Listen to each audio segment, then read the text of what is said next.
მოგესალმებით, მე გახლავართ ზურაბ შალამბერიძე. მარკის ავტომობილი გყავთ. წელი, ძრავი, ცხენის ძალები, რატომ შეიძინეთ? მე მყავს Mercedes-ის მარკის ავტომობილი 2005 წლიანი, ძრავი 5 და 0. ცხენის ძალები 2005 წელს რო გამოუშვეს 306 ქონდა. ეხლა ნამდვილად არ ვიცი რამდენი აქვს. რატომ შეიძინეთ?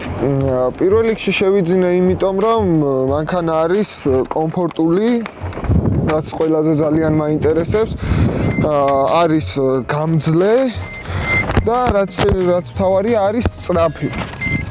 დადებითი და უარყოფითი მხარეები რამდენს წავს, როგორი შესანახია.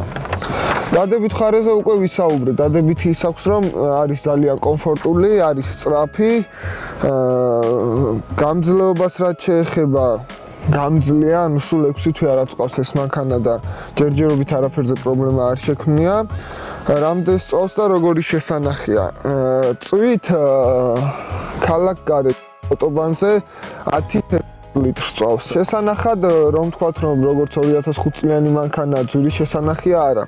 ანუ ნაწილები არის შედარებით იაფი სხვა 2005 წლიან მანქანებთან შედარებით. გალიშებზეა და ის თუ გაგიფუჭდათ, მაგ შემთხვევაში ცოტა ძვირი ჯდება მისი შეკეთება.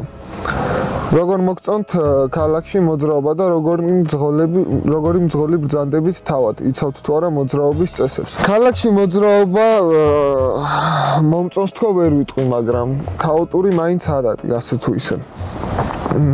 მე თვითონ არ ვარ იდეალური მძღოლი, ხშირად ვარღვევ. ანუ არ ვიცავ ხშირად მოძრაობის წესებს. ხშირად მიწევს დარღვევა მოძრაობის წესების. ამიტომ სხვაზე ვერ ვილაპარაკებ ცუც, რაცა მე იგივეს ვაკეთებ. ძალიან საინტერესო კითხვები გაქვთ. რას ნიშნავს ჩობალი? ჩობალი ნამდვილად არ ვიცი რას ნიშნავს. ხუნდები, ეგრეთ წოდებული სამუხრუჭე ხუნდები, ანუ კალოტკები. სატერფული ლოგიკურად პედალი უნდა იყოს.